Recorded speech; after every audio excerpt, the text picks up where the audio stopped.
Good evening and welcome everyone near and far to this webinar series called Christian Discipleship and the Problem of Racism, sponsored by St. Chrysostom's Church in Chicago and Bexley Seabury Seminary, also in Chicago. My name is Wes Smedley. I serve as the rector of St. Chrysostom's Church, an Episcopal church in the near north neighborhood of Chicago. I'm here with my colleague, the Reverend Peggy Lowe, who serves as the assistant priest at St. Chrysostom's. The purpose of this series is to confront the problem of racism head on, using a theological lens rooted in Jesus's call in all four Gospels that we follow after him.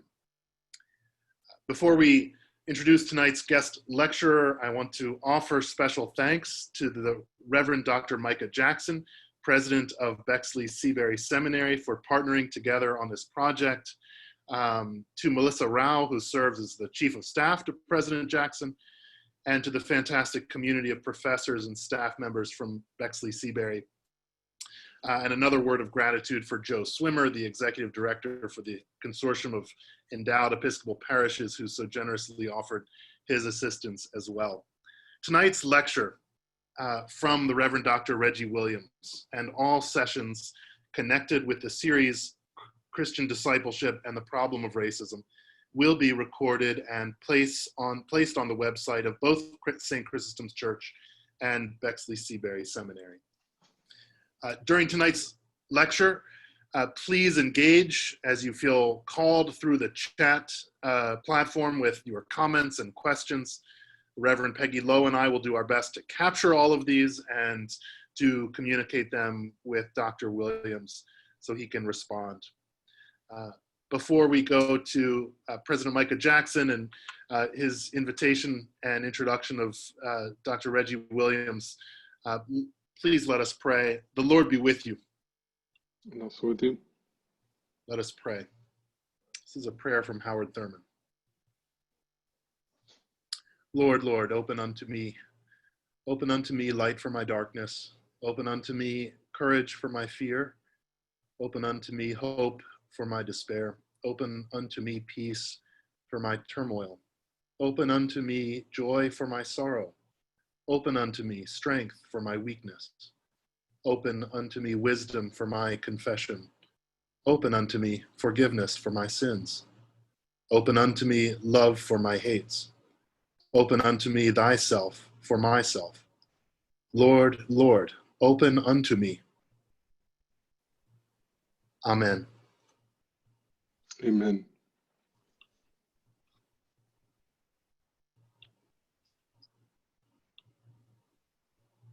Well, thank you all very much for being here this evening, and thanks especially to Wes and to Peggy for convening this conversation and inviting the Bexley Seabury community to be a part of it. We are so happy to contribute to this important topic at this time.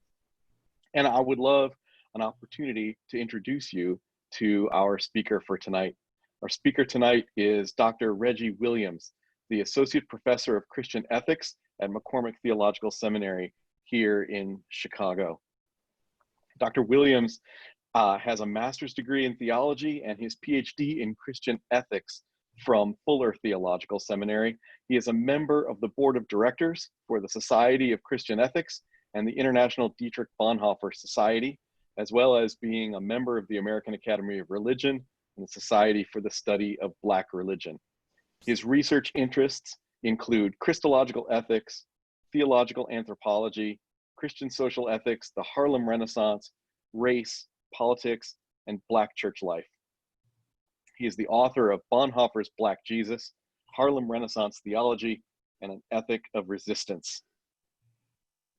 I'm really excited to hear from him today. You are all in for a treat, as are we. So Dr. Williams, we are honored to have you speak to us today. Thanks very much for being with us. Thank you so much. Thank you, Dr. Jackson, for your kind words, for Wes and Peggy for inviting me, for the opportunity to spend this time with you on this evening. And to begin a dialogue one that is ongoing, but will be new for us, as I am just delighted to have the opportunity to meet you all, even in this virtual space during shelter in place. We are not, let me backtrack, beginning a dialogue. We are entering into dialogue with each other. And as we enter into dialogue with each other, it's helpful that we understand what we mean when we use certain words. As the saying goes, diagnosis determines treatment. And we are dealing with something very significant in world history, specifically in the West, one that has become highlighted in recent days, in recent months, in the aftermath of the murder of Brother George Floyd. We are seeing some things, at least more people are seeing some things now that they haven't seen before. And if we are going to be faithful, people who want to follow Christ, or people who want to be able to respond to our moment with any sort of substantial, in any sort of substantial way, it's good to be able to diagnose it. So let's start with our terms, our definition of terms. What I want to do with you this evening to begin our time together here is I want to give you somewhat of an argument for understanding white supremacy and racism differently than what is commonly used, differently than the way it is commonly understood. In common conversation, white supremacy and racism are often used interchangeably, and I should say often used in place of other words. And other words are often used to describe racism and white supremacy. The language gets jumbled together. What I want to do is to help disentangle that and to lay a foundation for what we mean when we're saying that. What do we mean by these words? Well, right off the bat, we have a contemporary engagement with some of this problem. Yesterday, this prominent author tweeted this message in response to something that the United Methodist Church as a denomination is doing with anti-racism. Jesus was white, he begins with. Did he have white privilege? Notice that it's in quotation marks, white privilege, as though clearly dubious in this person's mind, even though he was entirely without sin. Is the United Methodist Church talking or covering that? Is it covering that? I think it'd be important. So let's highlighting the fact that he starts with this foundational assumption about Jesus as a racialized character and the dubious nature of white privilege, connecting that with the claim of Christ's sinlessness. White without sin, the Son of God. In this quote, you have the history of the problem all wrapped up, all stated in one tweet in several characters. What's going on here? Well, as some authors say, here I'll reference Christina Cleveland, her magisterial book, In the Wake on Blackness and Being. We are living our lives right now in the wake of the transatlantic slave trade. She uses the word wake in all of its different meanings. The water that happens behind the boat as it passes along. The ritual that we observe after a death before a funeral. The landscape after a catastrophe, call it a major storm, wake. We are in the wake of hundreds of years of selling and buying Black people and the ideology of human difference that was invented to make that a legitimate, even a God-given practice, God's will. God's orders of creation. Saidiya Hartman's the scholar who uses the language of slavery's afterlives. We are in slavery's afterlives, in the wake of slavery. From, say, 1619 to 1865, it was legal to purchase, to own, to sell, to see Black people as chattel, human chattel, beasts of burden. From 1865 really until 1964, you had legalized race-based laws on the books in the country here. From 1864, we might say, until 2016, people may have understood, 1964 to 2016, people may have understood us to be making racial progress in the country, to be going through the civil rights movement, making progress.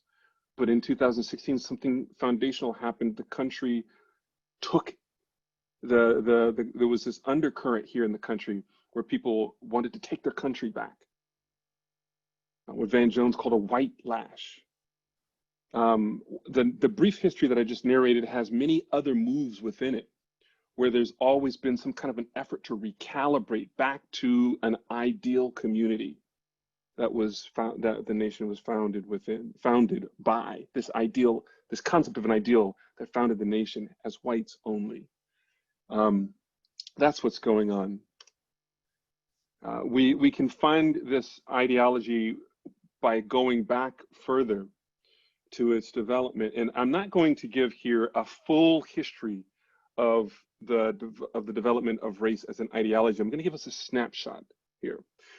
You recognize this figure as Leonardo da Vinci's Vitruvian Man. In 1490, this is really an answer to a math problem, how to fit a square inside of a circle. And the answer to this math problem, I'm terrible at math, so I'm not going to even enter that dialogue. Let me just, because my point is the figure at the center that answers the problem. The perfect dimensions, the proportions of the perfect body, the proportions of the perfect or the ideal body. European white man works in some way as a template. This is, if you recognize the time period, 1490, this is the age of discovery. I would say in the classroom, when did Columbus set sail? You learned it in elementary school, 1492, Columbus sailed the ocean blue. And it's in the 1490s that the age of discovery is happening. So they're going into other lands with, the Europeans are at least, with something of a template working to measure other bodies as they come into contact with them. And let me just, I'm going to gesture here towards something for a moment, that this thing that is a template, you can say template, you can say archetype, works at both the kind of a discursive, philosophical, common language understanding with religious backing. We'll get to the religious backing here in a moment. And it doesn't just come up, it doesn't just have a smooth and quick origin. It's built over time, piece by piece, with philosophers, artists, economics and politics. This is one of the symbols of the ideology of difference that has within it sets within the mind of a watching public the concept of an ideal human, a template. Now, this template is a foundational thing to understand. It's foundational to the concept of white supremacy. But white supremacy is not xenophobia. It's common in conversation for people to use the word xenophobia in place of racism. But xenophobia is not racism. Xenophobia, it's easier maybe to recognize xenophobia in distinction from xenophilia, a love or affection for anything strange, foreign, or all things strange, foreign.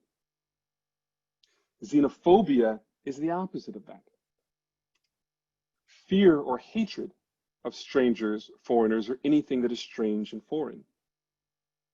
Not so much selective here, just an fear or loathing of things that are strange and foreign. Intense, irrational dislike or fear of people from other countries. You are not from around here. Cultures and countries. Xenophobia is that. It's not white supremacy, but white supremacy can include xenophobia in an effort to protect whites only space from things that are strange and foreign, from people that are strange or foreign, by the defining of a people group that is white. But xenophobia by itself is not white supremacy. It's about aliens. Anything foreign, strange. No aliens allowed. It's common also to use the language of prejudice in place of white supremacy, or to say white supremacy or racism when what you mean is prejudice. Prejudice has within it the definition, literally, prejudging, a preconceived judgment or opinion, an adverse opinion or leaning formed without just grounds before sufficient knowledge. I have knowledge of you before I meet you, and that knowledge sets in my mind a way that I must interact with you because I know about you. Uninformed opinion of a person or people groups. Prejudice may include within it affect, feelings about others. And it's interesting here, I don't have in this set of slides, I don't have bigotry, but there are people, scholars will want to distinguish between prejudice and bigotry as intolerance for bigotry and simply a pre-understanding of people before access to them with prejudice. And thoughts or beliefs formed about people, person, or people group prior to encountering them. I don't know how helpful that distinction is because prejudiced people often engage affect in their opinion of others. I have feelings about the persons or people group whom I have this unverified knowledge about. And Howard Thurman, oh, actually, this slide is funny. This young man here, he's feeling some kind of way about these kids. The cheerleader, the jock, and the hip hop aficionado. He has no way of knowing any real knowledge. He's no way to know if his prejudice is backed up by their actual lives. No way to know that. And Wes read that prayer to begin with, which I thought is fitting, that I should have something by him here. In his book, Jesus and the Disinherited, Howard Thurman gives us a really good description. It's kind of the ingredients for prejudice in a chapter that he calls hatred. He's describing hatred as a chapter in which he's explaining hatred. Howard Thurman's book, Jesus and the Disinherited, this classic text written in the 1940s in response to a Hindu man that he had breakfast with in Sri Lanka in the 40s when he's traveling with a group of Christians, and the Hindu man says to him, you are a hypocrite. You are a traitor to all the people of color around the world by being a Christian. Jesus, the Christians are white and they're racist. He says, don't you know they had a slave ship named Jesus? And in response, Thurman says that Jesus was in fact not white. It's important to recognize that Jesus was not white. He was Jew, poor Jew, a Jew in a colonized nation state. And as such, as one of the disinherited, this placed him in solidarity with people who are disinherited as one of them. People who are oppressed. He knew what it was to have his back pressed to the wall by politically oppressive regimes. And as one who has their back pressed to the wall by politically oppressive regimes, he faced the dogs that hound the disinherited through all history, Thurman says. What are these dogs? Fear, deception, and hatred. Faced these, and he responded differently than others do. In this chapter on hatred, he says this is how it works. Hatred starts with contact without fellowship. We have contact with them all the time, every day. And in our time, in the days of technology, contact comes for us with the world via the internet or the television, social media, lots of ways, propaganda, information about those people. Today, I was watching an interview where someone in Trump's campaign, ironically, someone in charge of this diversity outreach, was so freely using the language of the China virus. And for a whole demographics of people for whom interaction with people of Asian descent, they can't even distinguish between who's from China or who's from Vietnam, who's from Korea, and so forth. This language sets in their mind a concept of what those, an idea of what those people are like. Contact without fellowship, leading to unsympathetic understanding. So I have contact with them on a regular basis. We know what they're like. They mow our lawns, or they do our dishes, or they bring our groceries to us, or whatever it may be. So we know what they're like. This is basically stereotype, prejudice, generating ill will. Don't leave your children with them.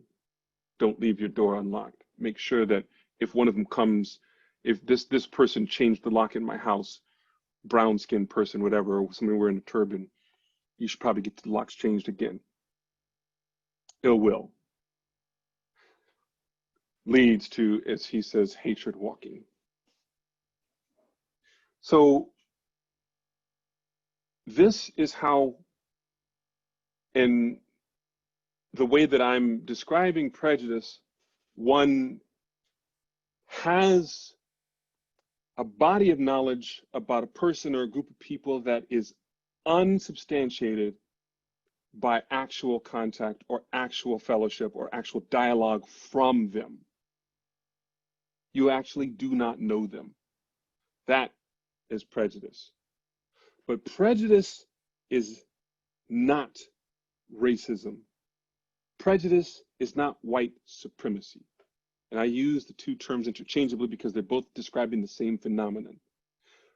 Racism includes prejudice, but racism is not only prejudice. It is something much more than that. And that's an important distinction to make. Though you have hatred walking with prejudice, like a virus that people can catch by sharing their unfounded understanding about a people or another person or another people group. Your ideas and your ill will can change. You can learn to know those people and you can hug, but you can't hug out racism. You can't hug this one out, or you can't hug out white supremacy. It's something much more than that. What is racism? What is this problem that we are dealing with? Let me tell you now that I'm dealing with multiple modes of research, from critical race theory to theology to racial history. I'm relying quite a bit on people like George Fredrickson, on Carl Linnaeus, Johann Friedrich Blumenbach, and contemporary scholars when I'm describing this phenomenon here. It's important to recognize that what the dictionary gives us for the definition is too thin to understand this historical phenomenon in the wake, in slavery's afterlives. So Merriam-Webster will describe it as a belief that race is the primary determinant of human traits and capacities, and that racial differences produce an inherent superiority of a particular race. Now that gets us close to the problem here. This gets us close. A belief that race is the primary determinant of human traits. George Fredrickson tells us that this phenomenon of racism begins, in its modern sense, begins in earnest during the Spanish Inquisition on the Iberian Peninsula. Jews and Muslims forced to convert. And they convert in droves, fearing for their lives. But there's something about their appearance that still looks Muslim, looks Jewish. Maybe they're wearing the side curls. I'm forgetting the actual term for them. The side curls, the kippas. There's something about them and their aesthetics. So the Jews get the term converso. The Spanish call them converso. Converso, and for the Muslim it's morisco. And the term here is dubious. What it means is dubious converts. They say that their blood is impure. If I were to try my Spanish, limpieza de sangre, impure blood. You move the conversation of human difference from concepts that can be changed, like religion or something along those lines, or culture, into a biological category of blood. You're moving into the unchanging biological status that is race. In this conversation between Christians, Jews, and Muslims in Europe, it becomes a full-blown ideology of human difference in the 20th century with 3 overtly racist regimes. This is close to it, except one problem. With one problem, it takes the concept of race as a given norm. It's a given here. But race is actually an invention within the Enlightenment. 18th and 19th century, it comes on board here. It's not a norm for understanding human difference until it gets assembled by a set of scholars in the 18th and 19th century. What is it? This is the more helpful way of understanding what this is. It is the manufacture and the maintenance of systems and structures for whites only. That's racism. It is the invention, the historical invention of the category of white and the logic that comes on board to define white as human, the normal human, the template, the archetype. Everything that comes on board to describe this character and all other types as different or diverse from him. That is racism. That is white supremacy. Without the invention of white, you don't have other races. And the other races are invented in the effort to describe white as ascendant. What's usually described as racism is what happens to people of color in an environment where race is normalized. The negative language used, the negative behavior towards them. Forget all the words here. Let me describe for you what's going on here. What happens to people of color within the history and the development of race and white supremacy is just really the tip of the iceberg. But we know that the iceberg is really what's underneath the water.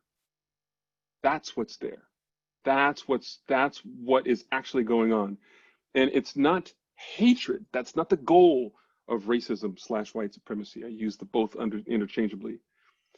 What has caused the problem is the longing for ideal community, the measuring of humankind by an ideal type in order to populate the ideal community.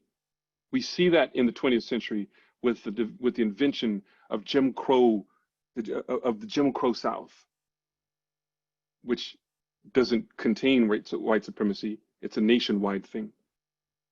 With the invention of, or the development of Nazi Germany, and the Aryan as a local manifestation of the hegemonic white. With the development of apartheid South Africa.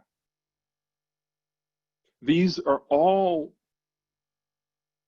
as it were, spillovers of a sickness of human ideology of difference, of an ideology of human difference that came about in the effort to legitimize treating African people as cargo.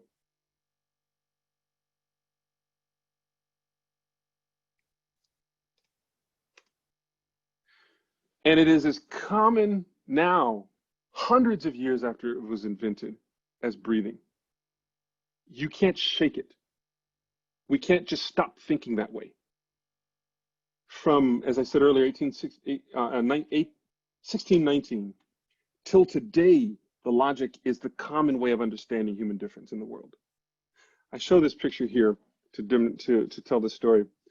My wife and I, a number of years ago, for our anniversary, did a staycation here in Chicago. We love art. We went to the museum, the art museum downtown. It's the Art Institute, the home of American Gothic. We were walking around in the African section when we heard this white woman walking with this black docent. The white woman says something to the effect of, "It's incredible that statue depicting those black children and the alligator, and maybe how strong they were." Black children and the alligator. I immediately knew what she was talking about and was appalled. Of course that's not here. That wouldn't be here in the African section, is it? How in the world is that here? I knew what she was referring to. And I go and I look at what she just left behind, and she's referring to this piece of artwork. This is a headdress, ceremonial headdress from what is now Benin, was formerly the Kingdom of Dahomey on the west coast of Africa. The largest number of enslaved people on the west coast, the sub-Saharan west coast, came through Ouida, what is now in the country of Benin. And this is a headdress from there. What it's depicting is not what she thought. It's depicting two warriors. These warriors have captured their prey, an anteater. And in a moment of capture to feed the tribe, the anteater lurches forward. If you notice, their feet are linked here. They're linked together. As the anteater lurches forward, they may lose their prey and fail. Or they may regain their balance and achieve their success. But whether they fail or succeed, they do so together. It is a proverb, a communal saying, a communal proverb. Beautiful, about solidarity and community. What did that woman see? She didn't see the proverb. What she saw was historical depictions of racist depictions of children, black children. The pickaninny is what she saw. And she didn't even have to think about it. It was there at the forefront of her mind, much the same way as her next breath. Without even thinking, it's there. This rhetoric, this ideology of human difference. Well, what's more problematic here about this concept of the template that organizes our thoughts around human difference is the way that it is speaking theologically to us as well. The concept of theological anthropology puts us in the frame of mind of relationship of, or the nature of humanity as it relates to God. Who are we? What are we? This becomes something that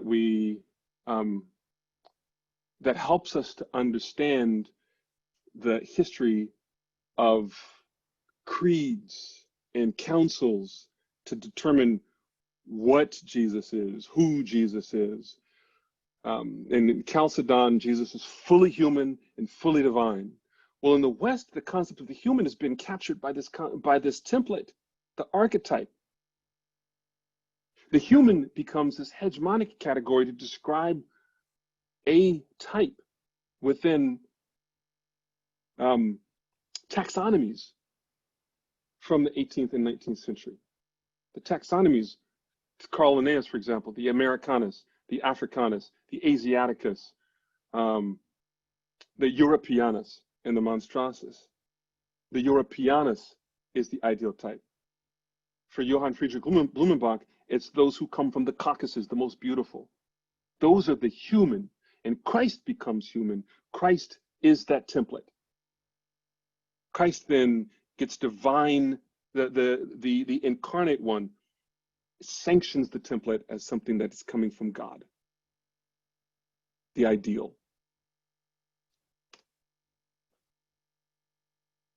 Here, in the 18th century, the artist Karl Bloch is demonstrating not only perfect proportions, the perfect dimensions, perfect proportions of the ideal human, but the connection is made here to power. The ideal human and power. You see here, his resurrection is not rolling away a stone, but the stone has crushed his enemies. The guards for the tomb, with the blood and the sword here. Into perfectly proportioned feminine types, kneeling at his feet, at the feet of the one risen with all power. It's really something of an advertisement for family values. Here, the angelic feminine at the feet of the all-powerful. I could not help but notice this similarities to the Vitruvian man here. The human as one from Europe, who's white. This is not British or Spanish or even Portuguese. This is white.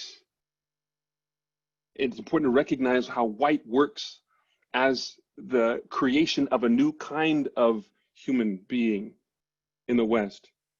The Italians who eventually became white, the Irish who eventually became white, the Germans who became white when they passed through Ellis Island, knew this newness, came into contact with this new rendering of the human, juxtaposed against the subhuman and the non-human.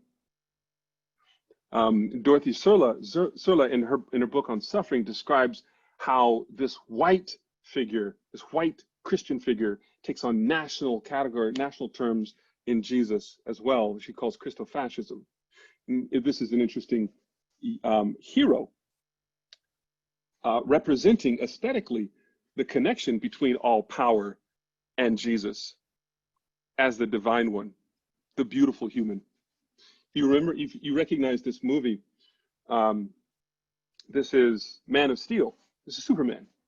And in this moment, he's really agonizing over whether or not to give himself up to Zod, the enemy, who's probably going to kill him. And just so you would not miss the intended connection here, Jesus in the Garden of Gethsemane, agonizing over the fact that he's going to the crucifixion. This all-powerful, beautiful being is also an American, quintessential American white man. Now, some scholars here, I refer to Dr. J. Cameron Carter, teaches out at Indiana University, says that our contemporary understanding of Christ is something of a recent iteration of ancient Christological heresies bound up within this person here. This picture is a good representation of it. As it pertains to his body, historically, we know that he's Jewish. This is a Jewish figure. But as it pertains to the West, where we inhabit, he's a cultural ideal as a white man. This is the kind of problem that's answered by Chalcedon, where these two that don't actually mix. His body is placed in a racial hierarchy, while the ideal is not embodied. He's a cultural possession, a white man. It resembles something like the Nestorian heresy of the 5th century, trying to answer the question of what is he? He's part divine in this cultural possession as a white man, and part human, part bodied. The two don't mix. Nestorius had them kind of slapped together like boards of wood. There's no blending here. Or Apollinarius, another ancient heresy, said the body is human, but the mind is divine. They're not mixing. The mind is divine. And this mind can draw on, the body can draw on the power that's present in this mind. That's Christ, like driving an avatar, like God driving an avatar. Never fully human in this Jesus. He's not Jewish, just a cultural possession of the West, not actually embodied. You see this over and over and over again in this clear cultural white Western possession that is theological legitimizing of that template of whiteness. Interesting story here. The far one here on this one right here. I'm pretty sure that probably everybody's grandma on this call has had a picture of this Warner Solomon's Head of Christ at home. You know this picture, probably the first picture of Jesus you ever saw. So popular. The movie series a long time ago, not a long time ago, in the 70s, I believe it was the early 80s, Jesus of Nazareth, was a cinematic rendition of this rendering of Jesus. It's actually developed from a pseudepigraphal letter that comes out of Europe. I want to say 18th, 17th century, called the Publius Lentulus letter. It's supposedly written by somebody who saw Jesus. They looked at him and they were describing his facial features and his hair. And lo and behold, the way that they described the Son of Man, he's Swedish or French. Look just like this. Very good rendering of it. Or Surfer Jesus. These pictures are fun to take a look at, to see. Remington Jesus. Turn the other cheek. Hard ideal and high saying. These are high ideals and hard sayings of Jesus. Because, you know, as in the real world, sometimes you got to kill somebody. Jesus would say. Or this Jesus. Keeping in mind, again, Dorothy Zerler's concept of Christofascism. This is Jesus in the Constitution. It comes in this divine gift, like the Ten Commandments from Christ. The Constitution is holy. I'm going to move quickly here. What I've done, though, quickly, and I'm still going to keep going here with just a couple more minutes, I've not stated how much aesthetics are a part of our concept of human difference. The rules for beauty as pertains to philosophy and art.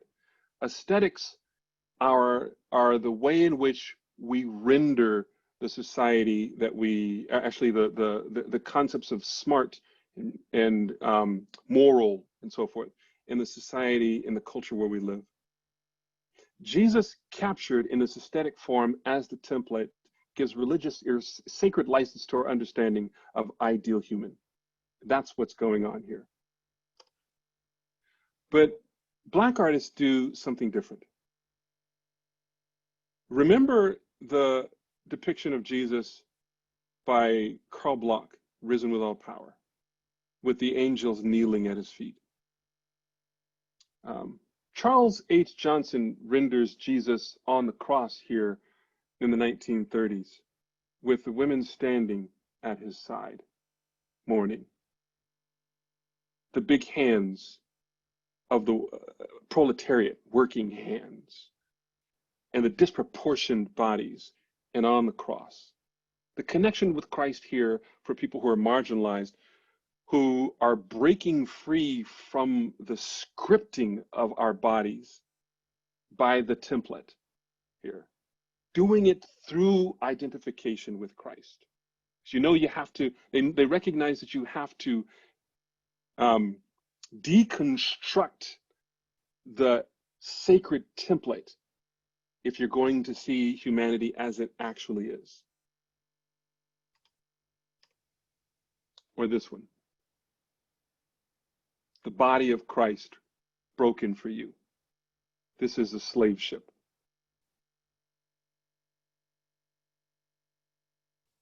One last one here.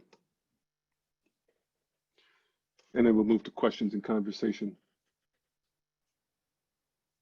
This is a depiction of the crucifixion that sits in James Weldon Johnson, another intellectual of the Harlem Renaissance. The Harlem Renaissance is a moment in African American history, a watershed moment, some would say starting in 1925, ending in the late 30s, mid to late 30s, when Black artists and intellectuals are naming humanity in a way that includes Black people. To say Black Jesus is not the same as saying white Jesus. White Jesus captures all of humankind around a template, regulating it by whiteness. Blackness is an unregulated understanding of human life. And to say Black Christ is a Jesus who breaks in to that closed form of knowledge with something wholly and complete other. In this depiction here of the crucifixion, there is a tradition that I grew up knowing. And I ask this here by closing, where is Jesus? Now I've said that, people are wondering, oh, I thought he was carrying the cross. It's usually what happens, but he's not carrying the cross. Jesus is here. That's Jesus. Well, then who is this? This is the fifth station of the cross. This is Simon the Cyrene, North Africa, Black people. When that Black body touched the cross, Black people, people of African descent, pick up the suffering of Jesus. What does it say about people who inflict Black suffering? What does it say about the man whose knee was on George Floyd's neck?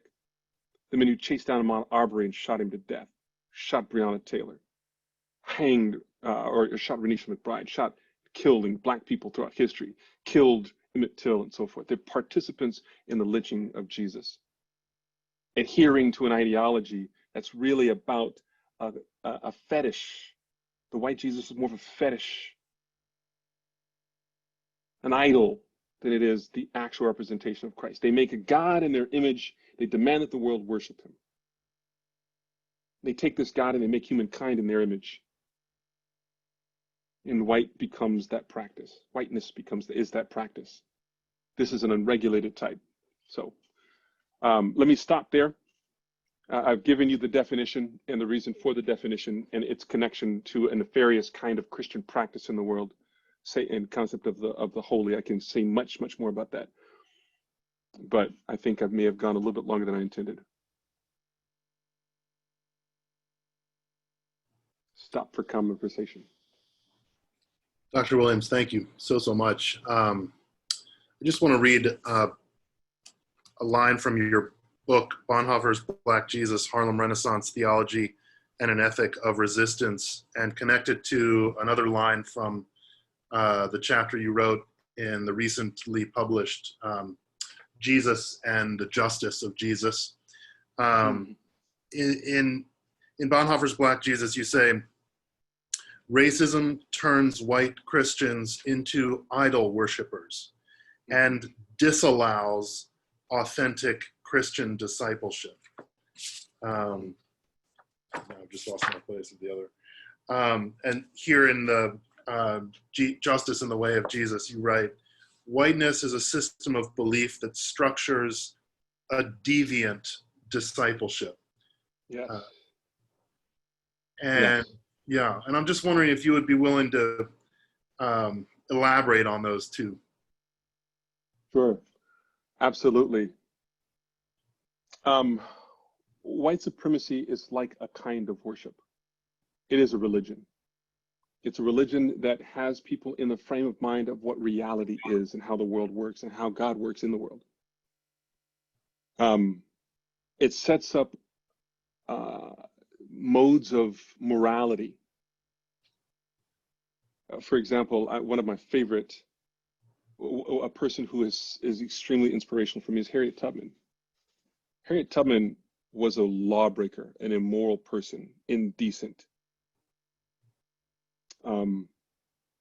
White Christians could not see her within the scope of moral, decent, holy life. And as she was plundering the South and breaking laws because of her faith. They were different Christianities.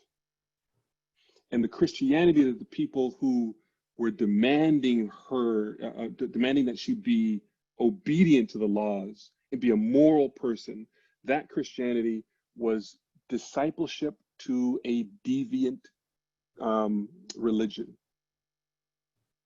that disallows actual Christian discipleship.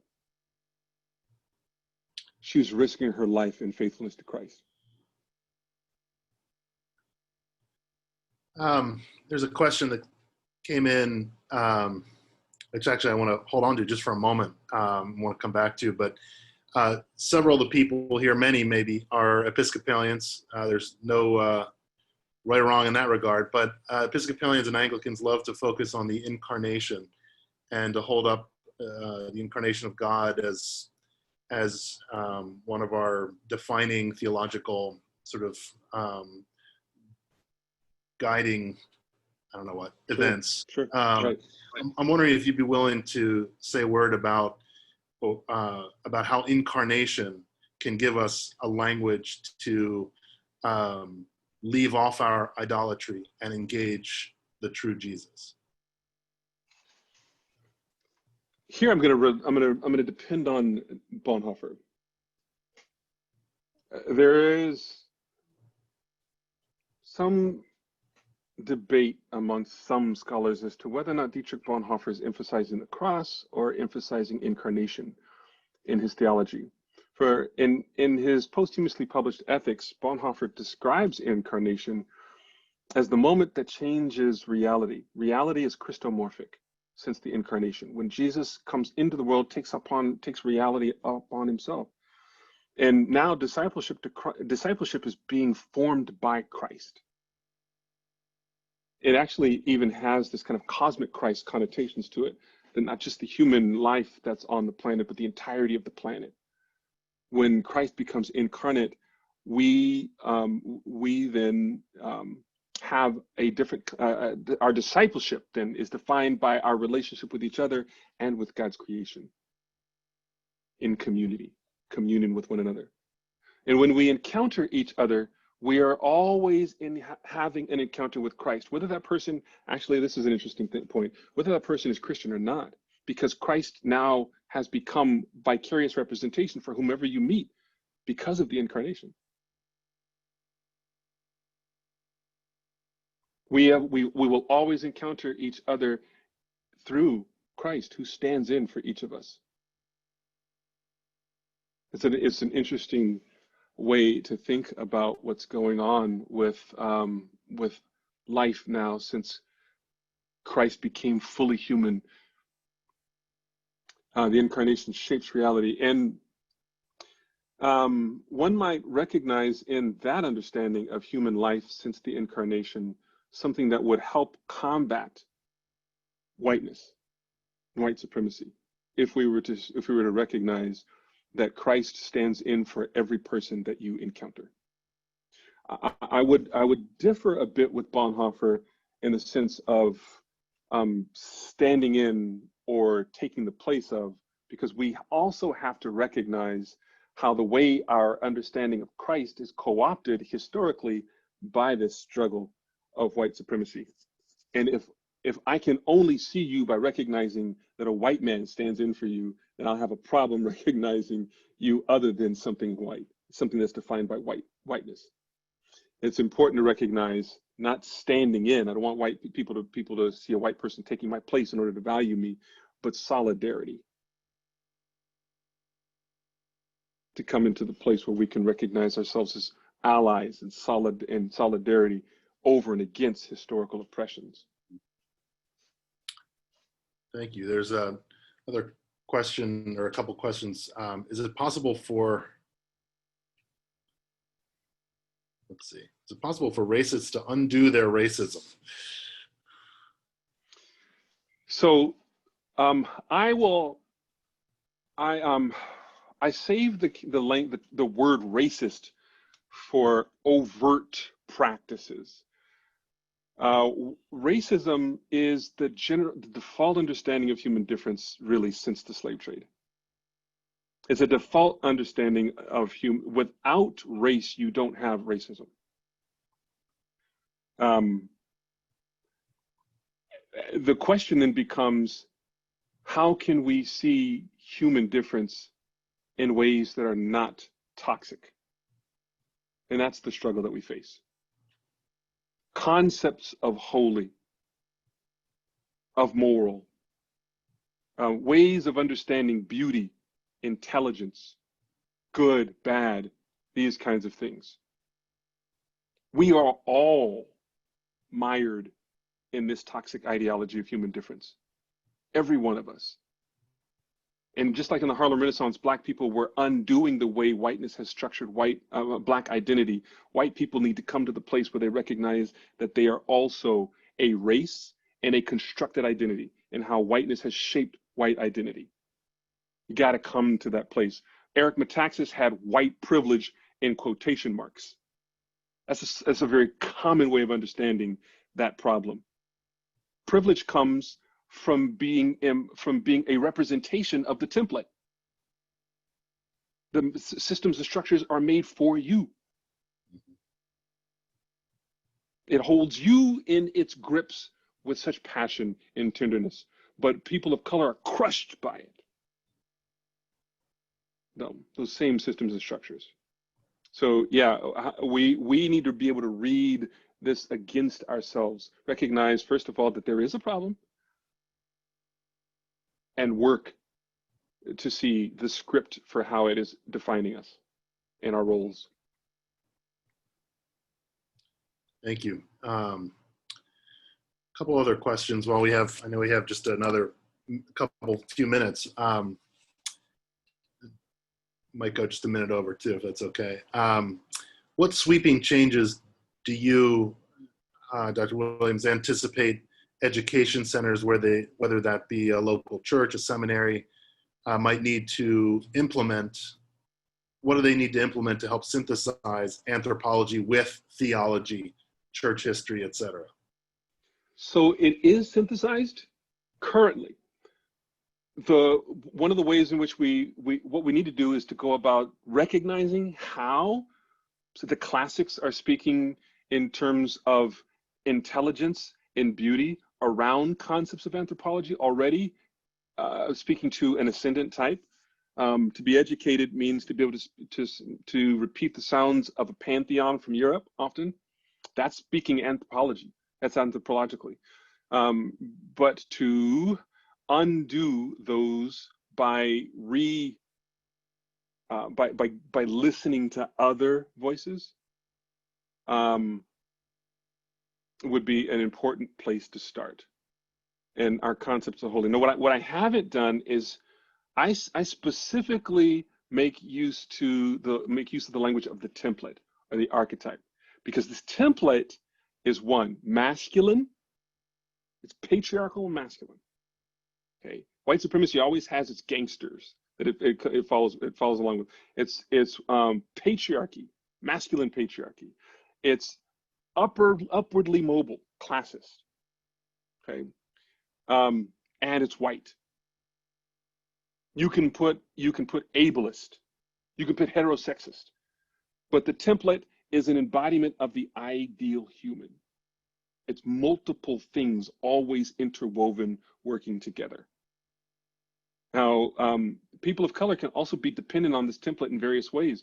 I can say, I don't like the racism, but I like the patriarchy and the classism, and the sexism. I mean, the heterosexual, all these. I like those things. So don't toss the template out completely. Give me some of it, and I can prove that I can be this ideal type that takes me away from embodied life together. Still holding on to the template, just revising it a little bit around the edges. But how do we toss this whole thing? That's the struggle we face. And that is white supremacy. I realize we're coming to the end of our time, so I want to just ask, I think it's a quick question. The name of the artist of the image of body of Christ is a slave ship. I saw that, I captured this from someone a long time ago, and I saw it in a stained glass window of a church.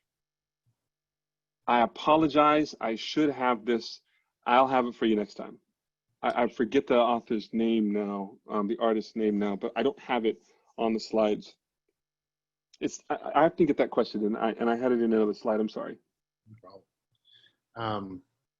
There are several more questions, Dr. Williams, but I'm Sure. wanting to keep somewhat to our time of an hour just for the sake of the Zoom that we're on here. And I want to thank you so much from me personally, from my church community, and I want to let Dr. Micah Jackson say a word. Thank you. Thanks very much, Dr. Williams. That was just extraordinary. It was so good to hear from you today. I hope that it was a great conversation for the rest of you as well who got a chance to listen to him. Please join us again next month on August 25th, and we continue this conversation. At that point, we'll have my colleague, Dr. Jason Fout, with us, and then he'll be able to present some material for us to talk about, and then have a conversation between him and Dr. Williams, who will be back with us in a month. So please do join us then at this same place. Should be able to get information at stc.org or at bexleyseabury.edu. Thank you. So we are at the close of our night. And Dr. Williams, again, we just all share our thanks. The thanks are coming in from everyone. And I appreciate you coming alongside of all of us. Some of us are clergy, some lay people, again, some here in the States, some beyond. And we so appreciate your time, and everything. You. So thank you very, very much. Thank you. I want to say good night, Dr. Williams, best to your family in the coming days, and we look forward to being with you again. And thank you, everyone, for coming tonight to Christian Discipleship and the Problem of Racism. Please be in touch anytime if we can be helpful, Peggy, Micah, or myself. And God bless you. God bless you. See you next month.